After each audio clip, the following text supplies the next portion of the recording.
আসসালামু আলাইকুম সুপ্রিয় দর্শক, চলে আসলাম আজকের আরও একটি খুবই গুরুত্বপূর্ণ আবহাওয়ার আপডেট নিয়ে। আজ 21শে আগস্ট বুধবার। কেমন থাকতে পারে আগামী 24 ঘন্টার আবহাওয়া? বাংলাদেশ থেকে শুরু করে ভারতের আসাম, মেঘালয় এবং উত্তর থেকে দক্ষিণবঙ্গ ও ত্রিপুরা রাজ্যে আগামী 24 থেকে 48 ঘন্টার মধ্যে যেসব জেলাগুলোতে ভারী থেকে অতি ভারী বৃষ্টিপাত হতে পারে। এছাড়া দেশের দক্ষিণ ও মধ্যাঞ্চলে আজ ভারী থেকে অতি ভারী বৃষ্টিপাতের সতর্কতা জারি করেছে বাংলাদেশের আবহাওয়া দপ্তর তরফ থেকে।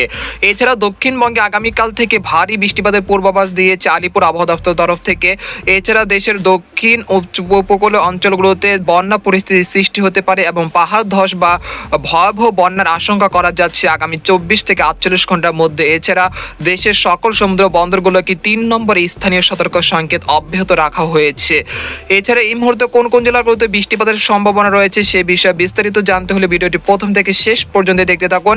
আর এই মেঘ বৃষ্টির প্রবণতা আগামী কতদিন পর্যন্ত অব্যাহত থাকতে পারে সেই বিষয়ে জানিয়ে দেব। আর আপনি কোন জেলা থেকে আমাদের আবহাওয়ার খবরটি দেখছেন অবশ্যই আপনার জেলার নামটি আমাদের কমেন্ট বক্সে জানিয়ে দিবেন। আর আপনাদের এলাকার বর্তমান আবহাওয়া পরিস্থিতিও সেটা তুলে ধরবেন। আর সবার আগে সবার প্রথম সঠিক আবহাওয়ার খবর জানতে আমাদের চ্যানেলটিকে সাবস্ক্রাইব করে রাখুন। এবার জেনে নেওয়া যাক এক নজরে। বন্ধুরা, আমরা প্রতিদিনের ন্যায় আজও বায়ু মোডে চলে আসলাম। এখানে আমরা দেখতে পাচ্ছি যে একটি লঘুচাপ অবস্থান করছে, সেটা বাংলাদেশের রংপুর বিভাগ এবং ভারতের উত্তরবঙ্গে এবং মালদহ জেলার উপরে একটি নিম্নচাপ বা ঘূর্ণাবর্ত অবস্থান করছে, যার কেন্দ্র করে কিন্তু মেঘমালা সৃষ্টি হচ্ছে। সেই মেঘগুলো কিন্তু আমরা দেখতে পাচ্ছি যে খুলনা, বরিশাল, কুমিল্লা, তারপর চাঁদপুর, ফরিদগঞ্জ, মাদারীপুর, নোয়াখালী, ফেনী, এখানে রয়েছে মুন্সিগঞ্জ, তারপর রয়েছে ব্রাহ্মণবাড়িয়া। এই অঞ্চলগুলোতে বিক্ষিপ্ত আকারে ভারী বৃষ্টিপাত হতে দেখা যাচ্ছে এই মুহূর্তে এই নিম্নচাপকে কেন্দ্র করে। আমরা জেনে নেব যে এই বৃষ্টিপাত কতদিন পর্যন্ত অব্যাহত থাকতে পারে সেটা আপনাদেরকে দেখিয়ে দিচ্ছি।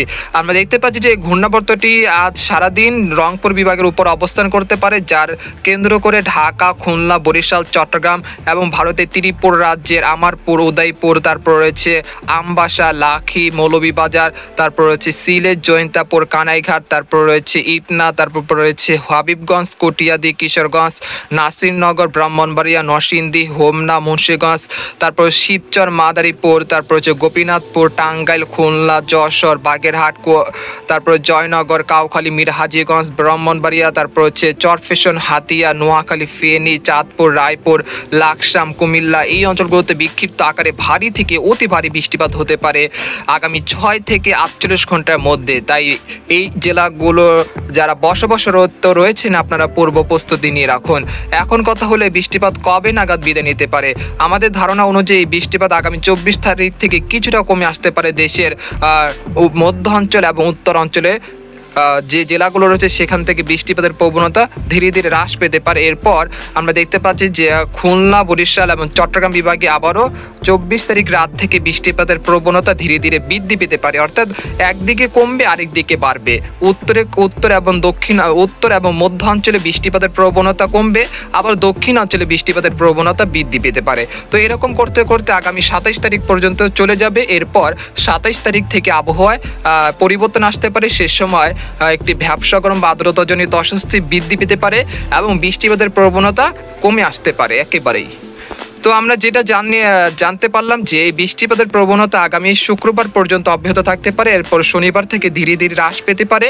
এরপর 24, 25 ও 26শে আগস্ট সেটা আবার সক্রিয় হতে পারে খুলনা, বরিশাল, চট্টগ্রাম এবং দক্ষিণবঙ্গের কলকাতা, আরামবাগ, দুর্গাপুর, তারপর হচ্ছে চন্দননগর, শান্তিপুর, তার বানকরলিয়া, পুরুলিয়া, দুর্গাপুর, কাটোয়া, মুর্শিদাবাদ, কৃষ্ণনগর, তারপর উত্তর দক্ষিণ 24 পরগনা, তারপর পূর্ব ও পশ্চিম মেদিনীপুরে।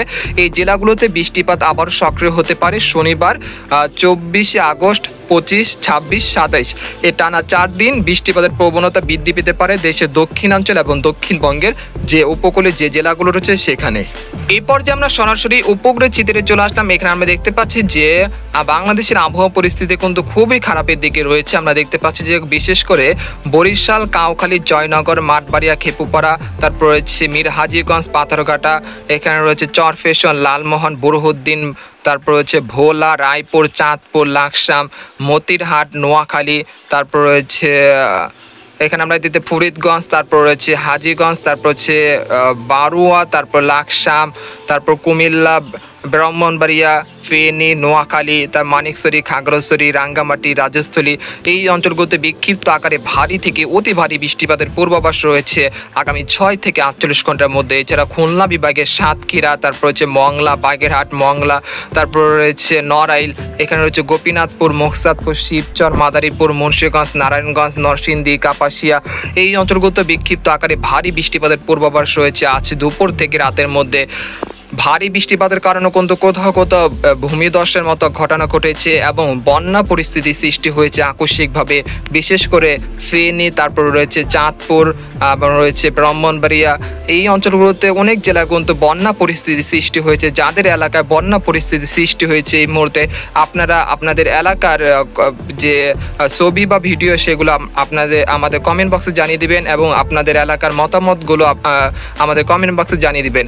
এছাড়া আমরা দেখতে পাচ্ছি যে ঢাকা, মাদারীপুর, তারপর রয়েছে ফরিদপুর, মোকসাদপুর, শিবচর, দোহার, বালিয়াকান্দি, পাংশা, শিবালয়, নাগপুর, ঢেমরাই, তারপর কাপাসিয়া, বাণীস্থলী, গাজীপুর, টাঙ্গাইল, কালীহাটি, কিশোরগঞ্জ, কটিয়াদি, নরসিংদী, মুন্সিগঞ্জ, তারপর নারায়ণগঞ্জ এই অঞ্চলগুলোতে আগামী 24 থেকে 48 ঘন্টার মধ্যে ভারী থেকে অতি ভারী বৃষ্টিপাতের পূর্বাভাস রয়েছে।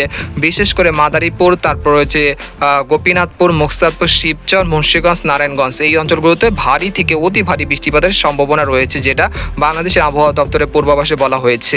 এছাড়া আমরা দেখতে পাচ্ছি যে যশোর, নড়াইল, তারপর মাগুরা, তারপর যে রয়েছে মেহেরপুর, তারপর চুয়াডাঙ্গা এই অঞ্চলের আকাশ আংশিক মেঘলা থেকে মেঘলা রয়েছে, তবে বৃষ্টিপাতের সম্ভাবনা এই মুহূর্তে নেই। তবে আগামী 6 থেকে 48 ঘন্টার মধ্যে বৃষ্টিপাতের সম্ভাবনা রয়েছে যশোর, তারপর রয়েছে মাগুরা এই জেলাগুলোতে বৃষ্টিপাতের পূর্বাভাস রয়েছে। এছাড়া আমরা দেখতে পাচ্ছি যে রাজশাহী বিভাগের বেশ কয়েকটি অঞ্চলের আকাশ আংশিক মেঘলা থেকে কিছুটা পরিষ্কার রয়েছে। আমরা দেখতে পাচ্ছি যে রাজশাহী, চাঁপাইনবাবগঞ্জ, তারপর রয়েছে মহানপুর, তারপর রয়েছে আক্কেলপুর, পুঠিয়া, তারপর হচ্ছে আদামদিঘি, নন্দীগ্রাম, সিংড়া, তারাস, তারপর হচ্ছে শিবগঞ্জ, তারপর সিরাজগঞ্জ, লালপুর, তারপর হচ্ছে পাবনা এই অঞ্চলের আকাশ আংশিক মেঘলা থেকে কিছুটা মেঘলা রয়েছে, তবে বৃষ্টিপাতের সম্ভাবনা এই মুহূর্তে নেই। তবে দুপুর বা রাতের দিকে রাজশাহী, চাঁপাইনবাবগঞ্জ, তারপর হচ্ছে মহানপুর, পটিয়া এই অঞ্চলে বিক্ষিপ্ত আকারে ভারী বৃষ্টিপাতের পূর্বাভাস রয়েছে আজ দুপুর থেকে রাতের মধ্যে। এছাড়া আমরা দেখতে পাচ্ছি যে রংপুর বিভাগের সবকটি জেলার আকাশ আংশিক মেঘলা থেকে কিছুটা পরিষ্কার রয়েছে, তেমন বৃষ্টিপাতের পূর্বাভাস নেই এই মুহূর্তে। তবে দুপুর থেকে রাতের মধ্যে বিরামপুর, পীরগঞ্জ, চিলমারি, তারপর গাইবন্ধা, এখানে রয়েছে লালমনিরহাট, কুড়িগ্রাম, জলঢাকা, দেবীগঞ্জ, ঠাকুরগাঁও কিছু কিছু জায়গা বিক্ষিপ্ত আকারে হালকা গুড়ি গুড়ি বৃষ্টিপাত হতে পারে। এছাড়া ময়মনসিংহ বিভাগে আগামী 6 ঘন্টার মধ্যে ভারী বৃষ্টিপাতের পূর্বাভাস রয়েছে। ময়মনসিংহ, জামালপুর, শেরপুর, তারপর রয়েছে নালতেবাড়ি, নেত্রকোনা, তারপর রয়েছে 30 সাল এই অঞ্চলগুলোতে বিক্ষিপ্ত আকারে ভারী বৃষ্টিপাতের পূর্বাভাস রয়েছে আগামী 24 থেকে 48 ঘন্টার মধ্যে। এছাড়া সিলেট বিভাগের সবচেয়ে ভারী বৃষ্টিপাতের পূর্বাভাস রয়েছে আগামী 24 ঘন্টার মধ্যে, যেখানে সর্বোচ্চ বৃষ্টিপাত রেকর্ডকৃত হতে পারে 200 থেকে 250 মিলিমিটার, এমনকি কোথাও কোথাও 300 মিলিমিটার পর্যন্ত ভারী বৃষ্টিপাতের পূর্বাভাস রয়েছে।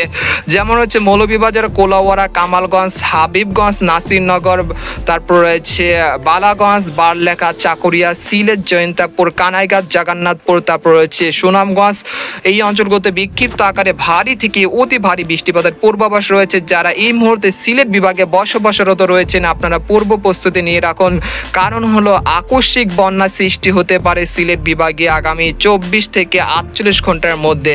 এছাড়া ভারী বৃষ্টিপাতের পূর্বাভাস রয়েছে আগারতলা, আমবাসা, উদয়পুর এই অঞ্চলগুলোতে বিক্ষিপ্ত আকারে ভারী বৃষ্টিপাতের পূর্বাভাস রয়েছে আগামী 3 থেকে 4 ঘন্টার মধ্যে।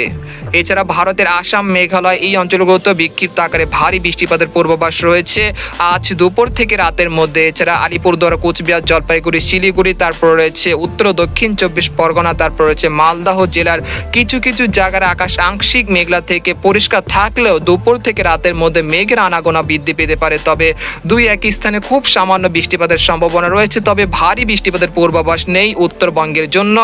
আজ ভারী বৃষ্টিপাত হতে পারে দেশের দক্ষিণাঞ্চল এবং মধ্যাঞ্চল এবং সিলেট বিভাগ এবং দক্ষিণ পূর্ব অঞ্চলে ভারী বৃষ্টিপাতের পূর্বাভাস জারি করেছে বাংলাদেশের আবহাওয়া অধিদপ্তর তরফ থেকে। এছাড়া বঙ্গোপসাগর কিছুটা উত্তাল থাকায় দেশের সকল সমুদ্র বন্দরগুলোকে 3 নম্বর স্থানীয় সতর্ক সংকেত অব্যাহত রাখা হয়েছে।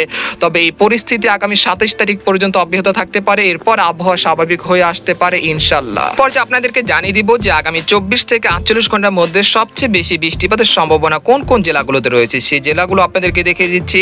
খুলনা, পিরোজপুর, দিনাজপুর, মাঠবাড়িয়া, শ্যামনগর, সাতক্ষীরা, যশোর, লোহাগাড়া, তারপরে শাইলকুপা, মেহেরপুর, পাবনা, রাজশাহী, সিংড়া, বগুড়া, মহাদেবপুর, সিরাজগঞ্জ, তারপরে যে ময়মনসিংহ, জামালপুর, মাধান, কাপাসিয়া, তারপর হচ্ছে ঢাকা, ফরিদপুর, তারপর হচ্ছে শিবচর, মোকসাদপুর, মাদারীপুর, গোপীনাথপুর, মুন্সিগঞ্জ, নারায়ণগঞ্জ, নরসিংদী, কাপাসিয়া, কটিয়াদি, কিশোরগঞ্জ। তারপরে এখানে রয়েছে নেত্রকোনা, তারপর হচ্ছে সুনামগঞ্জ, সিলেট, জয়ন্তাপুর, কানাইঘাট, তারপর বালাগঞ্জ, বারলেখা, কুলাউড়া, তারপর হচ্ছে মৌলভীবাজার, কামালগঞ্জ, তারপর হচ্ছে হাবিবগঞ্জ, নাসিরনগর, ব্রাহ্মণবাড়িয়া, তারপর রয়েছে হোমনা, হাজীগঞ্জ, লাকসাম, কুমিল্লা, ব্রাহ্মণবাড়িয়া, রায়পুর, তারপর নোয়াখালী, চাঁদপুর, ফেনী, সন্দ্বীপ, তারপর হচ্ছে খাগড়াছড়ি, মানিকছড়ি, রাঙ্গামাটি, বিলাইছড়ি, রাজস্থলী। এই অঞ্চলগুলোতে বিক্ষিপ্ত আকারে ভারী বৃষ্টিপাতের পূর্বাভাস রয়েছে আগামী 24 থেকে 48 ঘন্টার মধ্যে। আর দক্ষিণবঙ্গে তেমন বৃষ্টিপাতের সম্ভাবনা নেই আজ, তবে বিক্ষিপ্ত আকারে ভারী বৃষ্টিপাত হতে পারে, যেটা স্থানীয়ভাবে হতে পারে। আর দক্ষিণবঙ্গে যে পশ্চিমে যে জেলাগুলো রয়েছে, উত্তর ও দক্ষিণ 24 পরগনা, তারপর গঙ্গাসাগরে কিছু কিছু জায়গায় বিক্ষিপ্ত আকারে ভারী বৃষ্টিপাত হতে পারে। এরপর আমরা দেখতে পাচ্ছি 22 তারিখ, সেটা দক্ষিণ এবং মধ্যাঞ্চলে বৃষ্টিপাতের পূর্বাভাস দেখাচ্ছে। আমরা দেখতে পাচ্ছি রাজশাহী, ঢাকা, খুলনা, বরিশাল, কুমিল্লা, চট্টগ্রাম বিভাগে বৃষ্টিপাতের প্রবণতা অব্যাহত থাকতে পারে। এরপর 23 তারিখ, সেটা দেশের দক্ষিণের জেলাগুলোতে বিস্তৃত হচ্ছে। আমরা দেখতে পাচ্ছি খুলনা, বরিশাল, চট্টগ্রাম বিভাগে বৃষ্টিপাতের প্রবণতা অব্যাহত রয়েছে, তবে ঢাকা, ময়মনসিংহ, তারপর রয়েছে রংপুর, সিলেট বিভাগে বৃষ্টিপাতের প্রবণতা ধীরে ধীরে হ্রাস পেতে শুরু করেছে। এরপর আমরা দেখতে পাচ্ছি যে 24 তারিখ থেকে দক্ষিণবঙ্গের খড়গপুর, জামশেদপুর, তারপর রয়েছে পুরুলিয়া, বানকরলিয়া, দুর্গাপুর, বর্ধমান, শান্তিপুর, আরামবাগ, চন্দননগর, কলাঘাট, তারপর রয়েছে পূর্ব পশ্চিম মেদিনীপুর বৃষ্টি বা ভারী বৃষ্টিপাতের প্রবণতা বৃদ্ধি পেতে শুরু করেছে। এরপর 25 আগস্ট থেকে বৃষ্টিপাতের প্রবণতা ধীরে ধীরে হ্রাস পেতে শুরু করেছে। এরপর 26 তারিখ থেকে বৃষ্টিপাতের প্রবণতা একেবারে হ্রাস পেয়ে গরম বৃদ্ধি পেতে শুরু করেছে আগামী 27 আগস্ট থেকে। অর্থাৎ এই চলমান মেঘ বৃষ্টির প্রবণতা আগামী 26 তারিখ পর্যন্ত অব্যাহত থাকতে পারে। এরপর ধীরে ধীরে বৃষ্টিপাতের প্রবণতা কেটে যেতে পারে। আমরা দেখতে পাচ্ছি যে এই মুহূর্তে ঢাকা, খুলনা, বরিশাল, তারপর হচ্ছে সিলেট বিভাগে সর্বোচ্চ বৃষ্টিপাত থাকতে পারে প্রায় 100 থেকে 120 মিলিমিটার পর্যন্ত। সেই সাথে সিলেট, চট্টগ্রাম বিভাগেও রয়েছে ভারী বৃষ্টিপাতের পূর্বাভাস। আমরা দেখতে পাচ্ছি যে 84 মিলিমিটার পর্যন্ত ভারী বৃষ্টিপাত হতে পারে। আর দক্ষিণবঙ্গের কলকাতা, আরামবাগ, কলাঘাট, তারপর হচ্ছে বর্ধমান, শান্তিপুর, কাটোয়া, দুর্গাপুর, এই অঞ্চলগুলোতে প্রায় 50 থেকে 60 মিলিমিটার পর্যন্ত ভারী বৃষ্টিপাতের পূর্বাভাস রয়েছে। তবে রংপুর বিভাগে তেমন বৃষ্টিপাতের সম্ভাবনা নেই। আর উত্তরবঙ্গে আলিপুরদুয়ার, কোচবিহার, জলপাইগুড়ি এবং উত্তর ও দক্ষিণ 24 পরগনা, তারপর রয়েছে পূর্ব, এই অঞ্চলগুলোতে তেমন বৃষ্টিপাতের পূর্বাভাস নেই। তবে ভারী বৃষ্টিপাত হতে পারে ভারতের গোয়ালপাড়া, গৌহাটি, আসাম, মেঘালয়, এই অঞ্চলগুলোতে ভারী বৃষ্টিপাতের পূর্বাভাস রয়েছে আগামী 48 ঘন্টার মধ্যে। তো এই ছিল খবর। আজকের মতো এখানে বিদায় নিলাম, দেখা হবে পরের একটি ভিডিওতে। সেই পর্যন্ত আমাদের সাথে থাকুন।